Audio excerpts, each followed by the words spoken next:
more stuff I keep kind of putting into, oh yeah, that'd be cool to put into that annual, that'd be cool too. Because the theme was, let's show what happened when Kenzie and Saxon joined the Guard. Let's show that little snippet of time. Oh, and I can include this part of their background, this kind of their story. Oh, I can show the towns that they came from. This thing's spiraling out of control, where it might very well be the first half of another 6 issues. I don't know. I don't know when I'm going to get. I don't know if I'm going to force it in between some of the others, or if it'll essentially be the 6 series. I mean, do you want to do any other? On top of Mouse Guard, I have another comic series that I am going to have to definitely sharpen my skills as a writer to work on. It's more based in folklore, fairies, dwarves, elves. More of the fairies, not the like Tolkien elves and dwarves, but more of like the fairy world. The shoemaker and the elves kind of elves.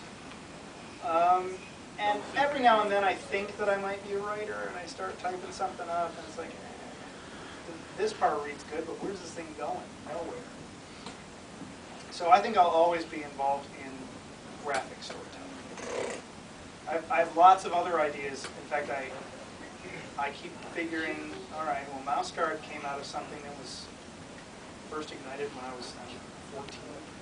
So I had a lot of other ideas back then. Let's keep tapping that well.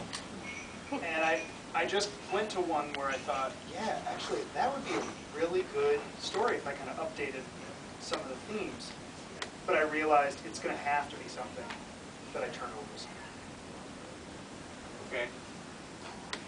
And you don't have any ideas for any like superhero stuff, or actually that one is a superhero one. Oh, and have you thought of collaborating with other people and maybe having somebody else write something and you do the art? Yeah. Like you said, you know Guy Davis. Sure.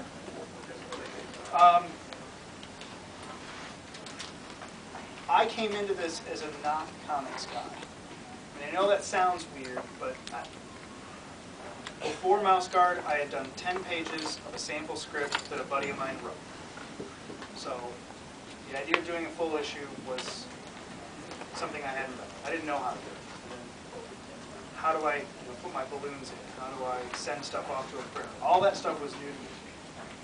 So even though Mouse Guard is done well, and people see me as like a comics guy, I was working in an antique store, you know?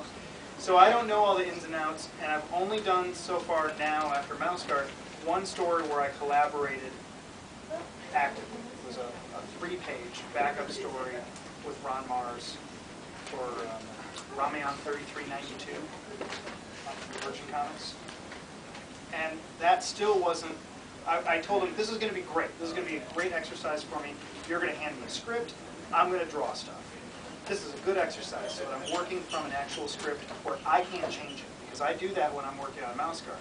I go, that doesn't fit right on the page. I'll change it so that it looks good. And then make the words fit the way I need it to. I wouldn't be able to do that on this project. That'd be terrific.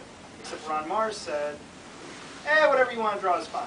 In fact, it started with, we need you to do these 3 pages. The 3rd page is going to be a splash page. It's also going to serve as a variant cover.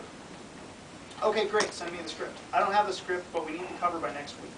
So just draw whatever you want for the cover / 3rd page.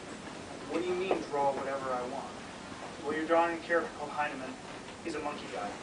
You know, we'll give you some model reference, but basically, draw whatever you want him doing, and then I'll write up to that. So it was a horrible, it was fun. It was a cool thing. I think it turned out well. But it was horrible for what I was anticipating it being, which was that exercise of working from another. The idea of having somebody write something that now I have to draw and I can't alter frightens me, because that's a really nice crutch that I've gotten accustomed to using. I'm not opposed to the idea. Yeah. I mean, I don't know that I'd be right to draw that superhero story that I was talking about either. I think that's one where I'm really going to have to completely just say, mention me in the credits, guys. But yeah, I definitely want to draw stuff that aren't mice. In fact, the fantasy thing that or the folklore thing that I was talking about, all would be done in blended pencil. No inks, no colors actually. It looked like it was all printed on parchment.